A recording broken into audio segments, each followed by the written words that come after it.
घर की बेटी दाल बराबर। आन्या डांस करने में उस्ताद। एक स्टेप जो वो देख लेती तो हूबहू उसे उतार देती। अरे आन्या बेटा, मेरी बेटी को भी डांस सिखा देना, उसका एनुअल प्रोग्राम है। हाँ आंटी, क्यों नहीं, अब कल शाम उसको भेज देना, मैं सिखा दूंगी। हाँ हाँ, नचनिया ही बन, आस पड़ोस के लोग तुझे इस्तेमाल कर रहे हैं। माँ, इस्तेमाल मेरा नहीं कला का हो रहा है। नाचना एक कला है, कला। आन्या हर बात में अच्छी थी, फिर चाहे वो अच्छा व्यवहार हो या फिर लोगों की मदद करना, वो हमेशा खुद के शौक को पूरा करने के लिए व्यस्त रहती। लेकिन घर वालों को तो उसका ये काम सिर्फ समय की बर्बादी लगता है। कहाँ है आन्या? उसको बोलो कि आज शाम को खाना वही बनाएगी। सपना देख लो कि तुम्हारी बेटी घर का खाना बनाएगी। अरे आसपास के लोगों का काम करने से उसे फुर्सत मिले तब तो कहीं जाकर वो हमारे घर का काम करेगी ना। देखो ना, इकलौती बेटी, ऊपर से गैर जिम्मेदार, अब करे तो क्या करे। तभी पड़ोस की पिंकी आ जाती है। अंकल आंटी, आन्या दीदी कहाँ है? वो क्या है ना, मेरा क्लास वर्क है, वो मुझे समझ में नहीं आ रहा, तो मम्मी ने कहा कि आन्या दीदी से पूछ लो। हाँ हाँ, क्यों नहीं, खुद का तो कोई काम है ही नहीं उसे। जाओ जाओ, सीढ़ी से ऊपर चली जाओ, वहीं कमरे में है आन्या। एक रोज शहर में डांस कंपटीशन वाले लोग आते हैं, जहां आन्या का डांस सबको पसंद आता है। क्या बात है, छोटे से शहर में इतना टैलेंट? बेटा, कौन सिखाता है आपको? कोई नहीं सर, वो क्या है ना, मैं टीवी देखकर सीख जाती हूँ। अरे वाह, और आपके मम्मी पापा कहाँ हैं? वो नहीं आए? नहीं, वो लोग नहीं आए हैं। आन्या कंपटीशन जीत जाती है और घर में टीवी वाले आन्या का इंटरव्यू लेने आते हैं। अरे क्या है, कहाँ घुसे जा रहे हो, क्या हो गया? आप आन्या की माँ है ना? वो क्या है ना, आपकी बेटी ने डांस का कंपटीशन जीता है, हमारे शहर के लिए ये गर्व की बात है, तो हम लोग उनका इंटरव्यू लेने आए हैं। ओहो, बड़ा तीर मारा हो जैसे। अरे उसे आता ही क्या है डांस के सिवा, कुछ और करती तो शायद गर्व होता।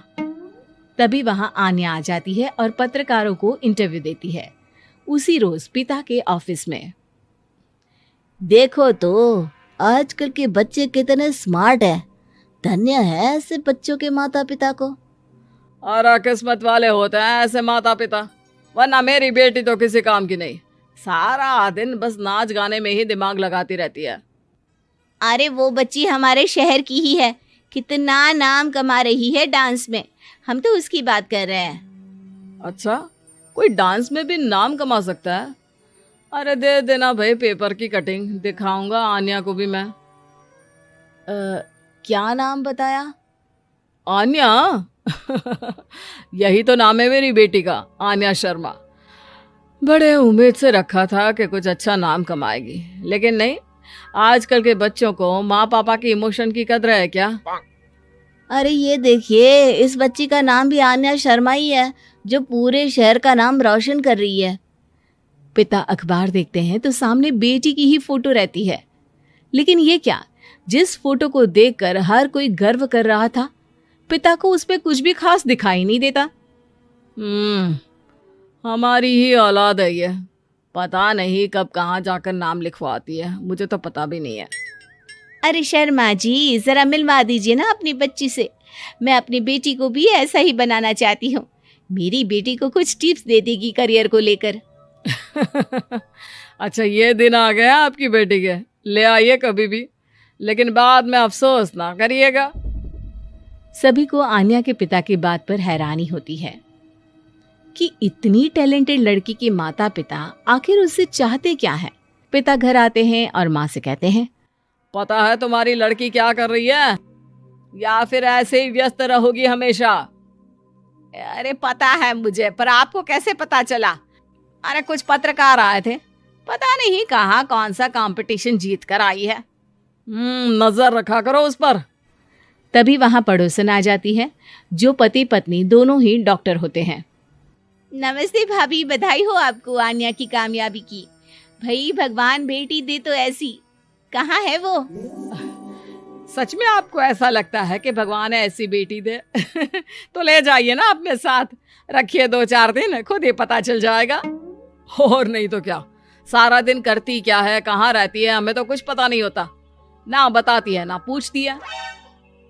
खैर देखिए, वो वक्त अब गया जब माता पिता बनकर बच्चों की परवरिश की जाती थी। अब तो बच्चों को साथ बिठाकर बात करना जरूरी है। वो क्या कहते हैं, बच्चे के दोस्त बने। तो क्या आप दोनों अपनी बेटी के दोस्त हैं? हाँ, बस अब यही बाकी रह गया था। खैर बताइए, क्या काम है आपको? वो क्या है ना, मैं और मेरे पति दोनों को ही इमरजेंसी कॉल आ गई है अस्पताल से।